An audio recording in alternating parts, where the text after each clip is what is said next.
Hi,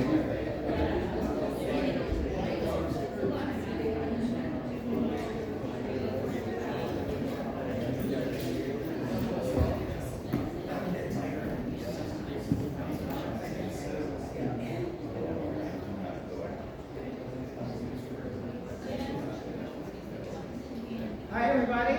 Hi. How you doing? Good. Thanks for coming out here to visit our Fringe Festival.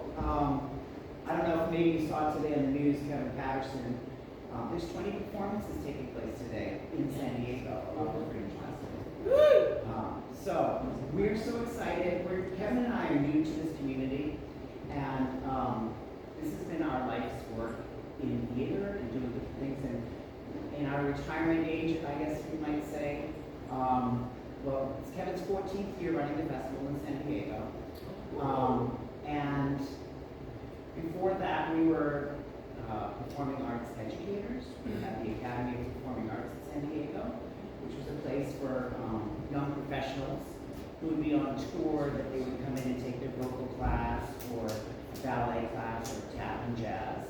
And I'm an Irish step dancer. And I've always run an Irish dance studio, which was in Boston and San Diego.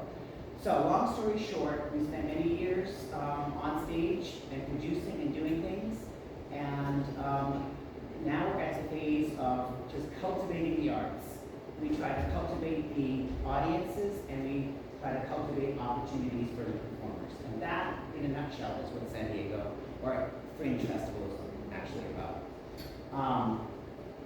So the Fringe model that we work with is called we're from the Canadian Association of Fringe Festivals, and it's an absolute model that has to be adhered to if you want to be a member of that.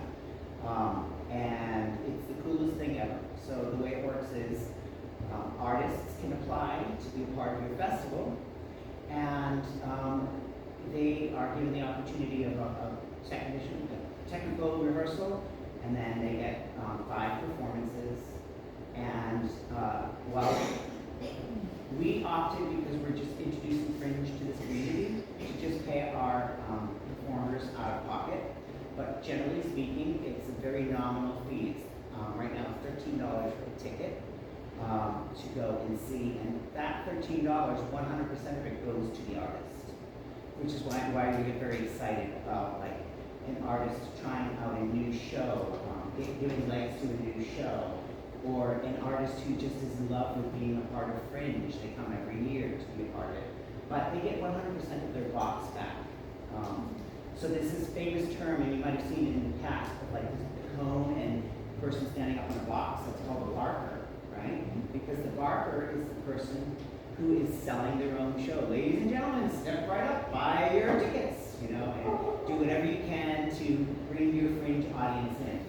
So the Edinburgh Fringe Festival is the original Fringe, and Fringe has sprung up over many cities across the world. But Edinburgh being the first, it met its calling after World War II, where so many theaters had been decimated, and so many artists had so many things that they wanted to express through their art. And the arts were sort of being trapped into the old style. Nothing wrong with old style, but it wasn't allowing progression. So the old plays were still being done, and dance performances were being done, and it was hard for a new artist to sell something to a director. So that is where the Fringe Festival on the Fringe got its first legs. And so now the Edinburgh Festival is 3.5 weeks long, and can anyone out there guess how many performances happen in 3.5 weeks? 3.5 weeks? 3,500 performances. Wow. Yes.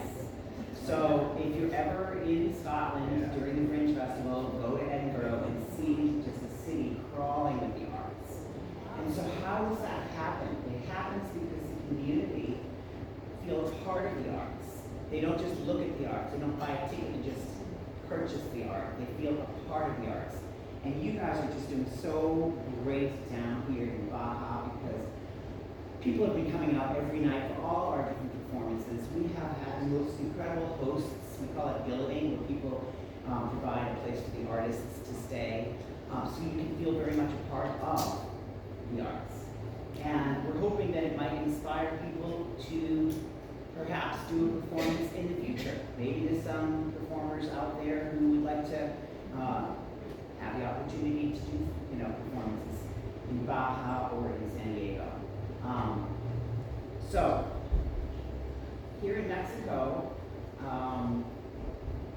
Fringe is really, really taking off. K-Arts, it's an amazing institution who are really, really looking to many more performances in the future, probably starting next year. We have one this week, but we're really, really making ground way quicker than we knew was possible, because Kevin and I have moved into this beautiful community about 2.5 years ago, and for me, I moved as of January from Boston. But, so that gives you a little bit of an idea of how Fringe works. And if you want to ask me questions a little bit more later on, that's fine. Right now, I'm just stalling to make sure that DB is ready. Okay, he's ready. This guy is incredible. Wait until you see what he can do with his music, his voice, his vocals. Hold on, guys. It's going to be something so unusual like I've never seen before. Here's DB Pedersen.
I'm going to tell you how all this happened to me.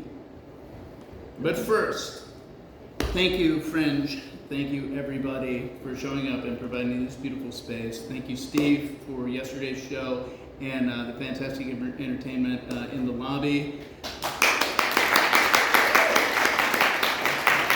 This is my first Fringe, and I'm just happy as a duck or rabbit or whatever hat I wore today.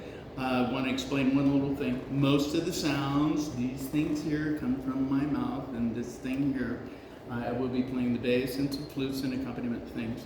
I use a pedal box, which records samples. That's it. It just samples the thing, and then I sing over it. So there's not special secrets hidden in there or in any of my things. It's just raw sound coming from my face. I am fortunate enough this is my first Fringe, and Mexico, Ensenada is my first actual live performance of this piece. It is called There From Here. Thank you, thank you, thank you. This hat will be too hot in about 8 minutes, and it's gonna let that go. I had a wig too. I'm like, no, don't do it. It's a delight to be here. I spent some time in my childhood in Mexico, and it's a really great return. I feel my stepfather's energy winking from above when he said, "How about Mexico too?" When I signed up for San Diego only. He said, "Well, let's go south and have a taco." I was like, "Well, here we are." And I have a big thank you list at the end. Anyway, let's get to the action. I begin the story as a little boy who grew up in Vallejo, California. Does anybody here know of, what's that guy's name, Dr. Seuss? Dr. Seuss, anybody? Yeah. Does anybody remember his little children's story, Gerald McBoing Boing? Gerald McBoing Boing, anybody? Anybody going to guess? Okay, Gerald McBoing Boing was little Gerald born into the mixed something or other family, who from the tender age of pre-verbal had a propensity for making noises instead of learning language like the other children in school. So when Gerald opened his mouth, a whoop, or a beep beep, or beep, or meh, would come out, and his parents were taking him to psychologists and things like, what's wrong with our boy? And they're, we don't know, Mr. and Mrs. something or other. And Gerald grew up, and he felt a little outside in all the fields of play and normal things as a child. And he ran away one day in his loneliness and heartbreak, and he stopped a train from hitting a car or some big dramatic thing. And a radio producer, wouldn't you know, happened to be walking by and said, "Son, I have a job for you," and put Gerald at the front of in his radio shows. And Gerald became a Foley artist at the tender age of, I don't know, 4.5.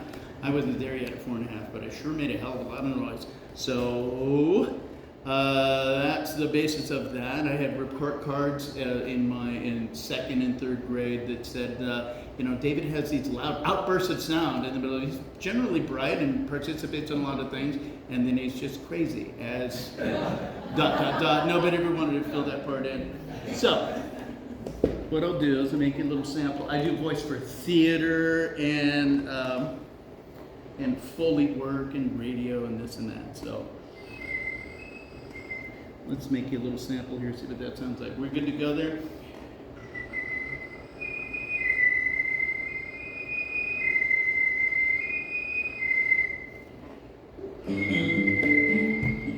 Nope.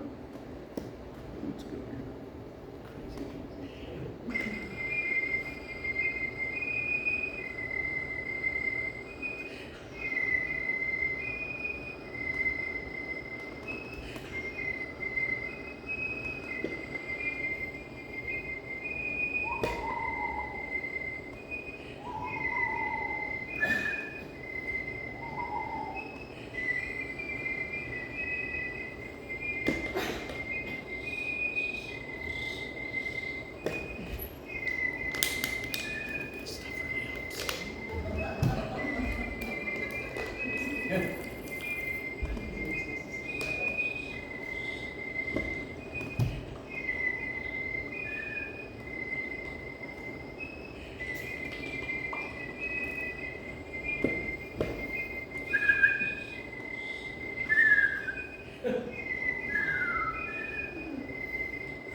But it didn't start off just so easily. I had what I consider a very painful childhood. I was misshapen, but here's a little part in there. I had to script this out, but I go off script all the time, don't worry about it. My mother, bless her heart, was surrounded by dicks when I was a little boy. Her boss at the Vallejo Times Herald was Dick Payne. Our neighbor was Dick Shaver, great name there, with his drunken rumpus room in the back. And her boyfriend was Dick Andrews, and he had what my sister calls the character defect of loving us kids. and which my mom wasn't really into. So she married this, kind of hip school teacher, heavy Democrat kind of a guy. He taught continuation school. He was a very valuable person in the community, but he was a Lothario and roustabout. Anyway, he came into the house when I was 5 years old. His name was Jim. And Jim came into the house, and there was me at 5, and my sister and brother in their teen years, and he said, I'm going to rename all of you. You're Hector, you're Hannah, and you are Howard to me. And Hector and Hannah, my brother and sister, were like, no way, dude, forget it. And at 5, I was like, I don't really like this at all. And he said, too bad you're Howard. And he called me Howard all the time. And when he was mad at me, he called me coward and things like that. And I didn't really like that name at all. My name was David, right? DB, David Bryan. And so that really, put the screws into my identity crisis of a childhood. So I made more and louder and perfunctory and strange noises. So I could hide behind them and not use language, which I'd be criticized for. You use that word wrong. Shut up. Don't tell us your ideas. Things like that. My parents were not, skilled. They just wanted to have a honeymoon, and I wanted to have them too, but I couldn't move out at 5. What can you do? But Jim liked Mexico a lot, and he brought us down here when I was 6, and when I was 8, and when I was 10, and when I was 12. He brought me he had the summer off being a teacher, and he brought us to Mexico to just hang out and have a good time. So we went to the pyramids at Teotihuacan. I knew that he dragged me up to the top at my request, to the top of the Pyramid of the Moon, because they knew I wouldn't make it to the top of the Pyramid of the Sun. We went to the Museum of Archaeology in Mexico City. We went to Mariachi Plaza. We usually lived in Guadalajara. And they had a great time during the summer. We'd go back, and my teachers always be like, do your summer report about Mexico, David, tell us all about it. I was like, well, I fucking hated it, because I didn't like being called Howard, and there's no Howardo or anything in Spanish. I didn't like the guy until years later. He divorced my mom, and he and I became tight friends. He's a really cool guy. But it was until I was 15 I was big enough that he's like, that kid's gonna knock me over, and started to call me by my name. 10 years. What's that between friends? When I was 12, he brought me to Guadalajara. The usual summer trip was we'd get in the car in Vallejo and drive to this shirt is only, I'm not going to break out and dance or anything. This is just to honor a little Mexican history. The ears are because I'm the year of the rabbit, don't you know? We would go from Vallejo, we'd drive one day down to Blythe, and then we'd go Blythe or Indio, then to Nogales, then to Hermosillo, then to Mazatlan, spend a couple days at the beach, over to Guadalajara. We'd pull into the Motel del Bosque on Calle Villarta, I think. Carretera. No, it was a calle. We pull into the Del Bosque and spend a week there, and they'd look through the want ads and find our apartment for the summer. And then at the end of the summer, Mom and I would fly home, and Pete would drive the car back. It was usually a black Monza, which is really fun in the Sonora Desert, or our gold Ford Pinto. That was a fun car too. Anywho, at the end, when Pete got, I like doing this. Jim got a sabbatical in 1975, the year I turned 12, and we went down to Mexico, and he was going to hang out and lollygag and take a Spanish class for a year. And at the end of the summer, Mom was like, I'm heading back to Vallejo, and we've made a decision for you. You're going to stay here and live with Pete. Jim, Pete, he had 20 names, that's why he named us 20 names. You're going to stay here with Jim and take Spanish also, and at the end of the semester, if you get a good grade on his Spanish test, you can come home, otherwise you stay here the whole year. And I'm like, this is fucked. I don't like this guy. Sorry for the F-bombs, but we're all grown up here, right? Last I checked. So Mom went home, and they enrolled me in El Colegio Británico de Guadalajara. It's a little private school, the British college, and they put me in the first grade. So I'm 12 years old. I've got about hair this long. I got boy tits, and my favorite band, my Led Zeppelin T-shirt. And I'm going to the first grade every day for a full semester, and I was demoralized, dejected, just like, what is going on? I'm a teenager who prefers to smoke pot at home, thank you very much, and hang with my junior high buddies. And at the end of the semester, they let me go. They had to pull some legalese, paying off people to get me out of the country, yada yada, but it really bent me. And I came home, and that's at 13 is when I started to do glug, glug, glug. So, let me play a little tune for you. Glug, glug, glug. Speaking of which, is the pretend whiskey here? I'm just kidding. I'm totally kidding. Okay, we're gonna go here, and we're gonna go here, and I'm gonna see if I can make something happen here.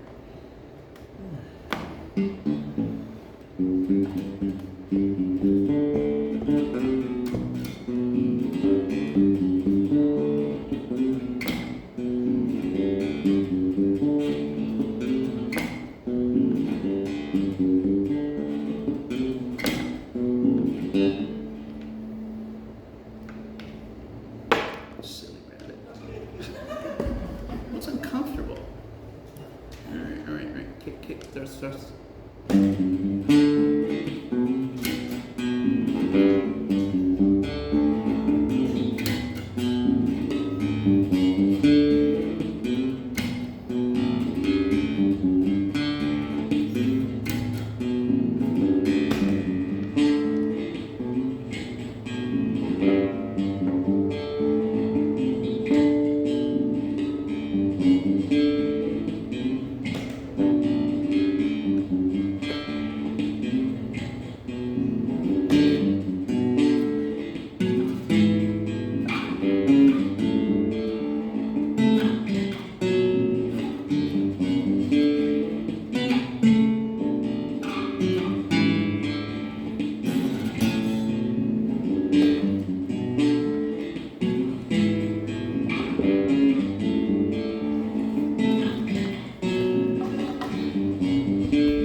I get home at 13, I'm irritable, I'm discontent, I'm miserable, I'm horrified, I'm mollified. I didn't get to start junior high on time. I used to get good grades, gifted-ish, which meant we were all stoners. But it threw me off, quite a bit, and I stumbled into these darker recesses of anxiety, shame, fear, and always being afraid that I couldn't keep up. Plus, I'm in the background making little noises all the time, and the bullies didn't like that. They smacked me around or whatever, who cares? That's not what bothered me the most about junior high.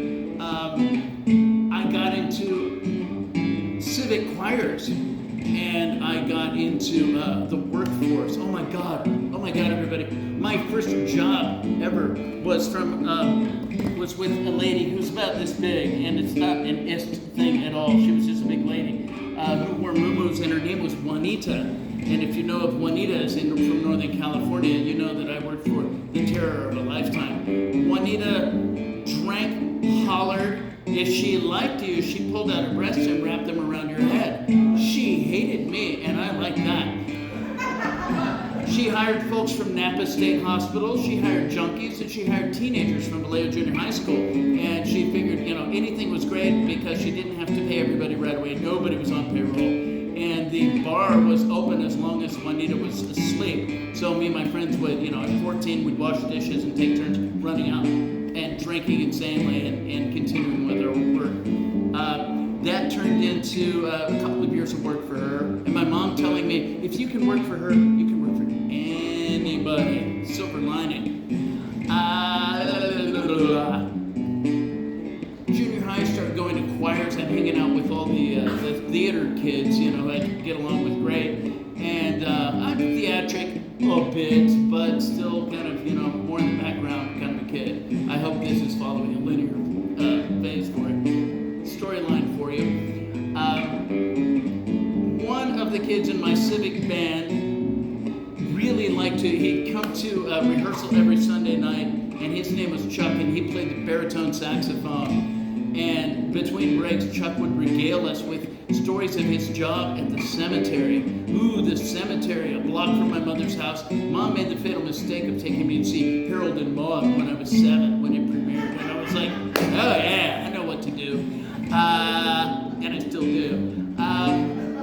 Chuck would come and regale us with his stories of burning bodies, burying people, moving corpses around, moving flowers around, lawn care, all the things. And I was enamored of the job because Chuck said that Monday through Friday at 10 a.m., the supervisor would go and buy, this is not a plug, a quart of Smirnoff 100 and split it amongst the crew. And we would drink that at 10 a.m. So they said, we keep applying, and they're like, come back when you're 18. Or we keep applying, and they come back when you're 18. Come back when you're 18. So at 18 and a half, I applied and I got the job. Best job ever. Drinking on the job, underage, hydraulic equipment, death, maybe some LSD in there. Anyway, that made a real weirdo out of me. And then I went back to my, pity, I forgot to stick the part in there where at 17, my family asked a friend to give Dave the Big Brother experience. I was not Howard anymore. Tell David, what to do. And my friend Mike, he said that he was a firefighter and an EMT in Richmond, California, and he liked his job a lot. So I was like, I want to be a firefighter too, having no fucking idea what that was about. But I enrolled in the fire academy, I got all my certifications. I moved to Benicia, California, right next door, to be a volunteer firefighter. And all of my friends worked at this groovy little hotel called the Union Hotel. And there were some celebrity chefs there, and I didn't know who they were. I just thought they were all very talented people who came together to make all this farm-to-table gourmet food in Tralala in my little humble hometown. I'm going to turn this one down.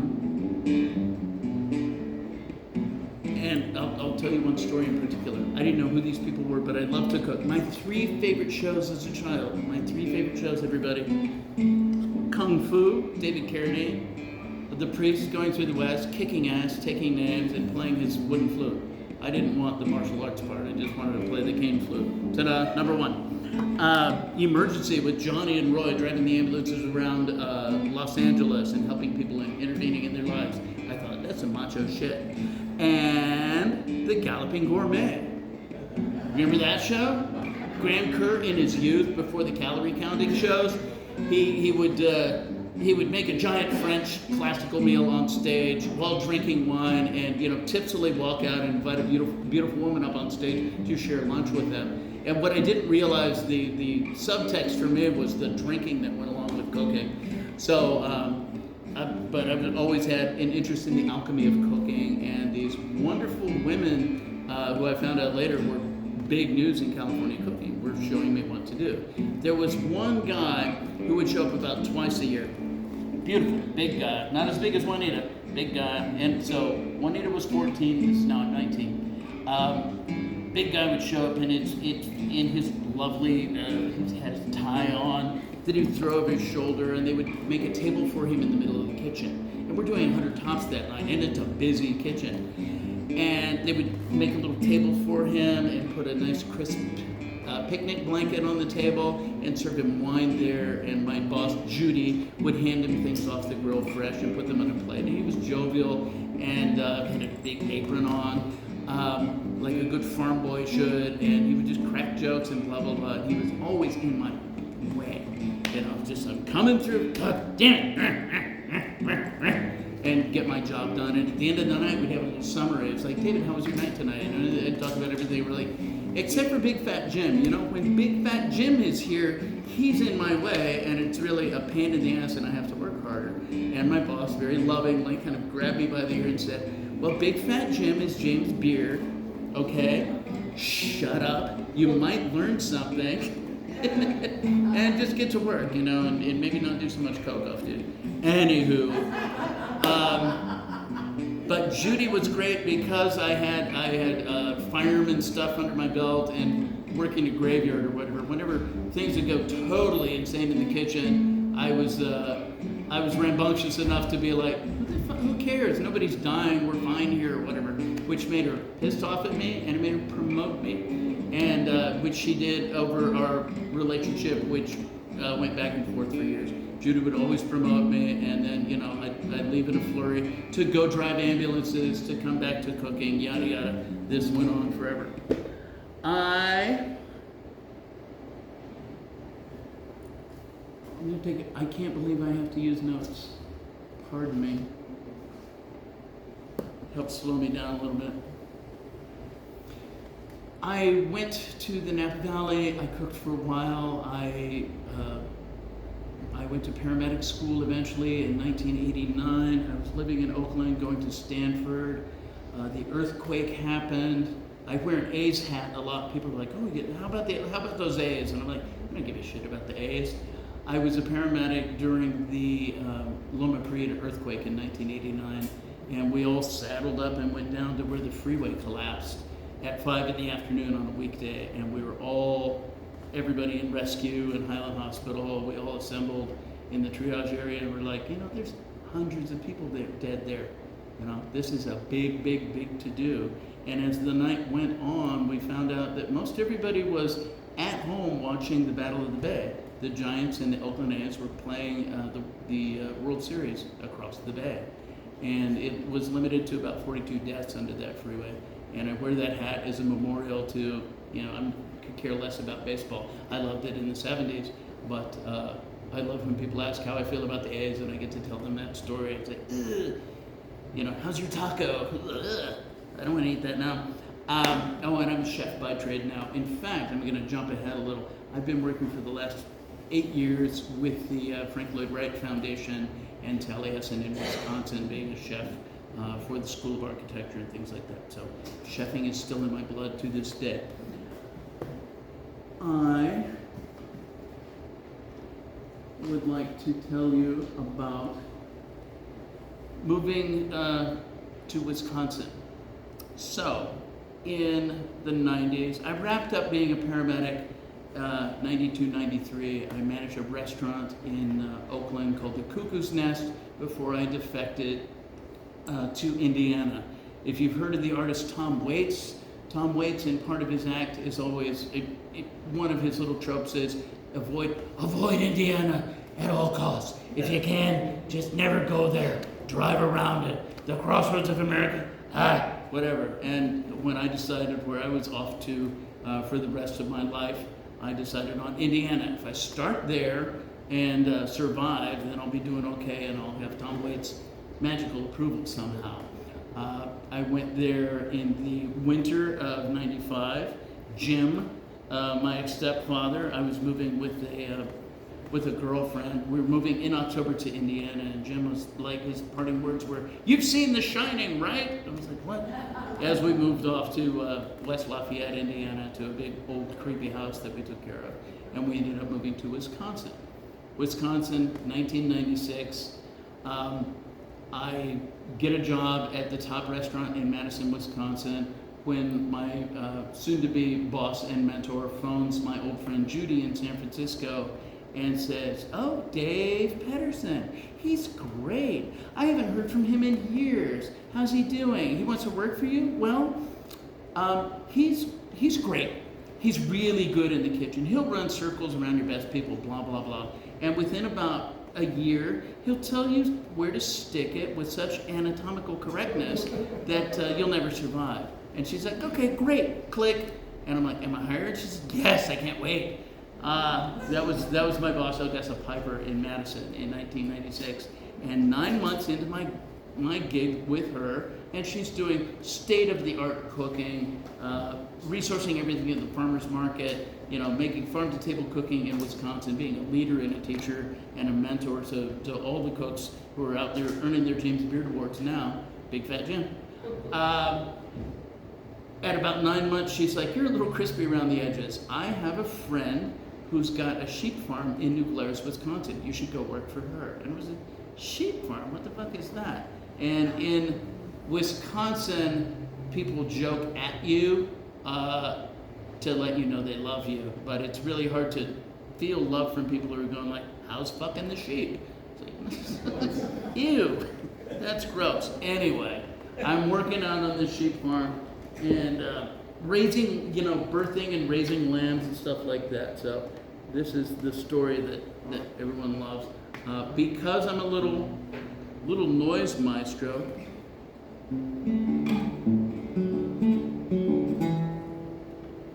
Let's try that. Sorry, Max, I keep messing with the sound down here.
Pedersen bird guide things, and I was learning birds and imitating their sounds perfectly. And then I ran into some really good LSD that the Raver kids down the street sold me. And I was singing and breaking into a punk rock career, and everything just became this wonderful noise of, whatever, higher power, God, whatever you want to call it. Let me take the ears off, make myself clear. So all the birds just became blended into one sort of universal God bird, if you will. I was working on the sheep farm, and so you got a little picture of me, being a paramedic, driving ambulance, things like that. And I go out to the sheep farm, and in April, lambing occurs. The farmer, his name is Dave Banasek, real tough, long hair, Adonis-looking guy who runs the program. Takes me all around the farm. There's about 700 head of sheep, some goats. It's a lovely farm because everybody runs free, and if you don't produce, you get to live. The owner, Janie Crawford, was very proactive about, if you live on my farm, you live on my farm. That's a wonderful attribute of her.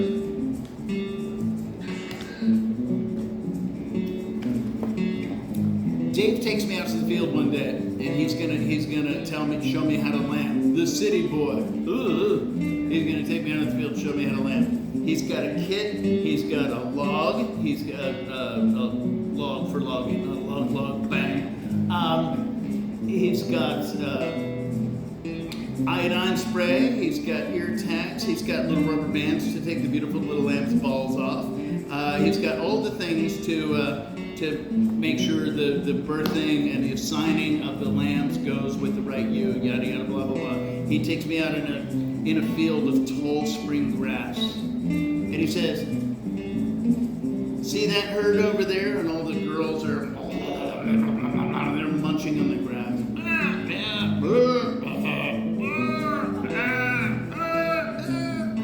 All of it. And he says, "You're gonna walk around the field. You're just gonna come back and forth, and you're going to find a little pile of lambs. And then when you find the little pile of lambs, you got to act fast because they've only got about 10 minutes to live, which is a little dramatic. They had a few hours." And he said, "For example, and there's a pile of lambs, 4 of them panting in the spring grass." And he says, "Okay, so you pick up a lamb, right? And you look at it. See the brown on this lamb? That's a bit of a thin Rambouillet. And if you look at this blackness, it's a Suffolk. And this and that." And he's describing the 3 breeds that we have, the majority of there. And he's like, and then you look for the Suffolk with the thin Rambouillet cross, and she's right there. And he runs over and grabs a ewe, and sure enough, she's got placenta and products of conception are just hanging out. And he grabs her and drags her over to the lambs, and checks the patency of her nipples, and gets the lambs on board with her, and sticks tags in their ear and sprays iodine on them, and clips the balls off, this one or that one, and gets them all set, and wipes his hands down and writes it in the log, and he hands it to me, and he said, "You think you can do it?" Fuck no. Yeah. Final answer. And he's like, "Good, because I got to drive off and get this other herd, so I'll see you back here in 90 minutes or whatever." And I'm Oakland, Vallejo, yada yada. I'm used to kitchens, aprons, ambulances, this kind of thing, whatever. And I'm like, they're gonna do well. And I go over, I'm walking in the field, I'm like, what's it gonna be? And I walk up and I find my first pile of lambs. And in my heart, it's like it was just there when I was coming on stage. Like, oh shit, it's on me now, isn't it? And I look at the lambs, and I don't know a thin Rambouillet from a Suffolk, from a Frisian. I'm doomed. I'm not going to find it, whatever. And I think I was so nervous that my hand was shaking. Then the little lamb I was holding went, "Ah!" And I was like, "What's that?" And it went, "Ah!" Once again, and I was like, "Huh." "Ah!" Really loud, like his sound, but louder. And I swear to God, in the middle of the herd, one ewe stuck her head up and went, "Wah, wah, wah, wah." Oh my God, no way. And I ran over and grabbed her, and sure enough, she had just had these lambs, and they walked back to the herd. And he explained that. They're eating, they're having a good time. Uh-oh, labor, better walk over there, fart out my babies, and walk back into the herd.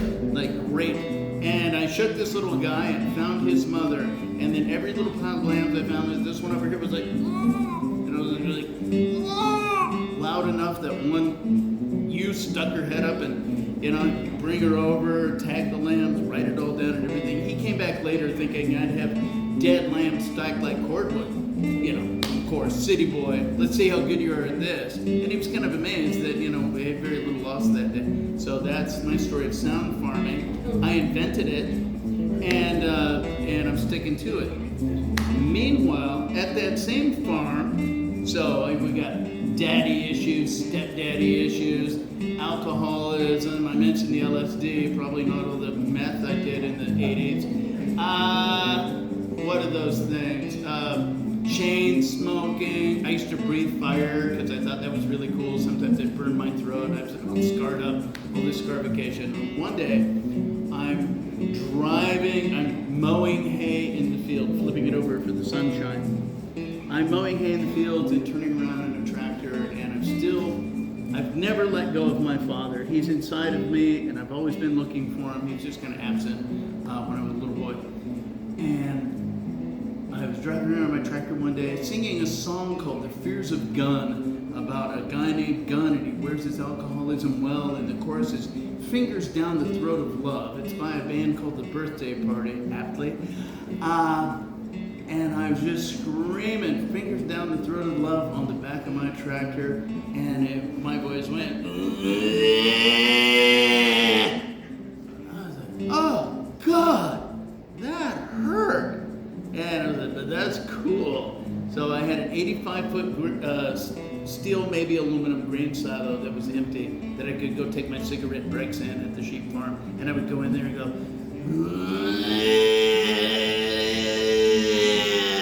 and all the birds at the top would go, what the fuck? And fly around smacking into the thing.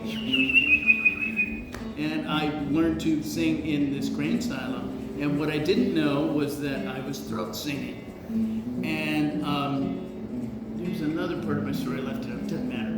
I'm throat singing. Oh, my parents had bought me a didgeridoo years before. And I picked that up right away, just like completely like, oh, I can do this, and started playing it. So I had the vibration thing down, and being a paramedic student, I had studied the anatomy and physiology of the throat and done intubations on people, whatever. So as my throat was doing all this, you know, barbacoa thing, I was like, oh, I know what muscle that is. I know where to contract and da-da-da.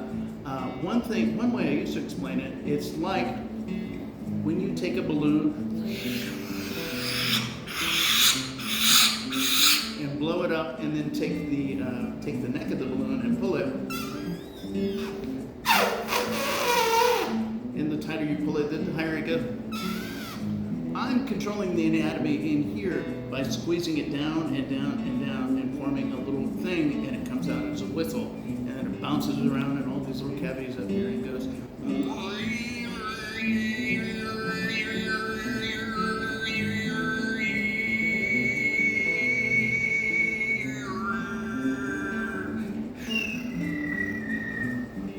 that in for effect. And often I go, or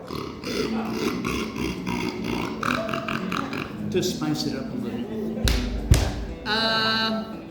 So I'm hollering, I go in the grain silo, I practice every day. It only hurt for a year. Oh, the other affecting factors were strep throat in the winter, again chain smoking, and just really defying things. And I never got nodules for some reason. I've always treated my throat like an ashtray, and it gave me this gift. So I blame my parents, you know, what can you do? Yeah, and I broke into rock bands and art bands and improv bands that smoked a lot of weed, and said, yeah, just holler a lot. Don't worry about the words and things, and just let things come out. You know what I'll do? Check the time there, 3:19. In a few minutes, I'm going to wrap this up pretty soon because I'm going to have my friend Steve come up and do a little number. I was really impressed with the songs that he did yesterday.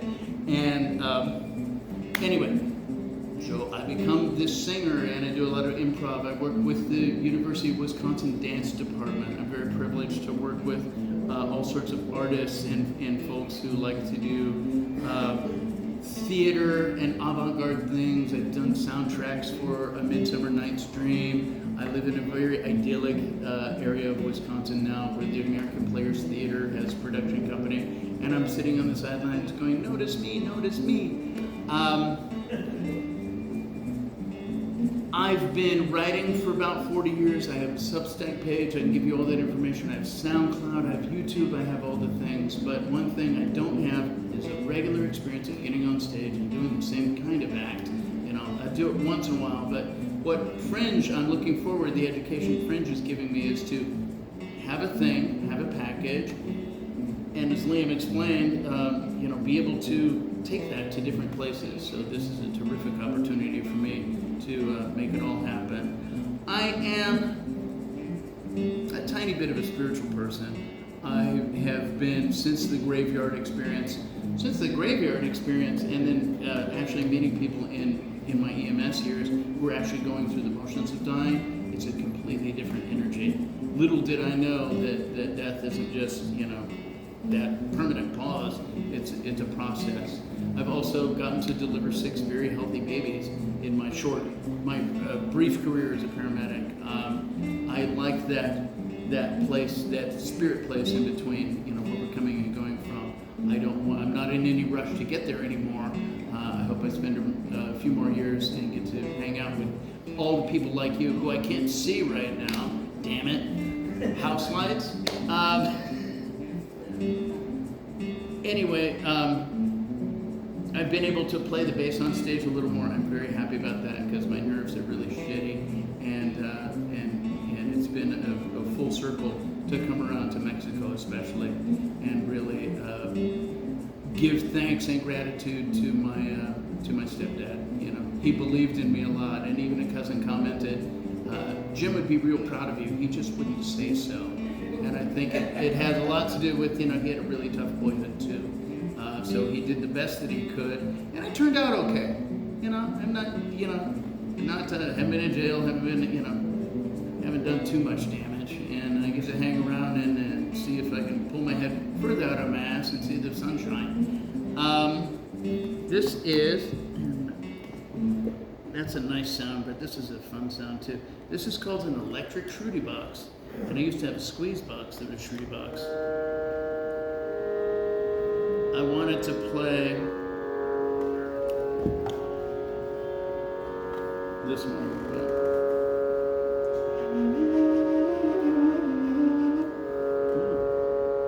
Let's go.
Hey Steve, Yeah, bud? you right there? I'm right here, buddy. You want to come make campfire complete? Let's do it. I want to thank Steve Sanders for setting the bar up nice and high yesterday at the table, and formerly the Horny Toad, because that's the part I can remember. And bringing it, he's my new pal. We just met a couple days ago, jumped in the car and came down here and did this. And he did the best song yesterday, and I want you to hear it. Wanna do it? Let's do it. Let's do it. You tuned up? I am.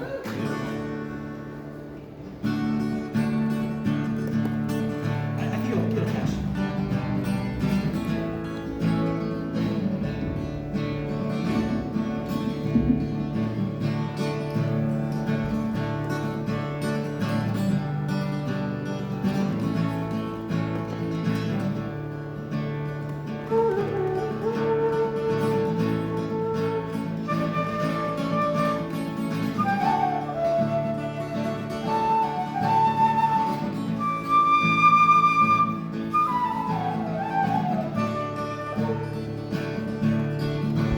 There's a new star in the constellation. We're all mesmerized by your spotlight's glow. Audience rose to eager ovation. You captured the spirit, your characters roll. But you were just part of a whole ensemble. Sporting cast of actors with shallow script writing, just a little bit dull. The set was drab, the pit band was bad, the director couldn't direct his ass out of a deep dark hole. Costumes were tattered and tacky, made set lifeless fabric. Production was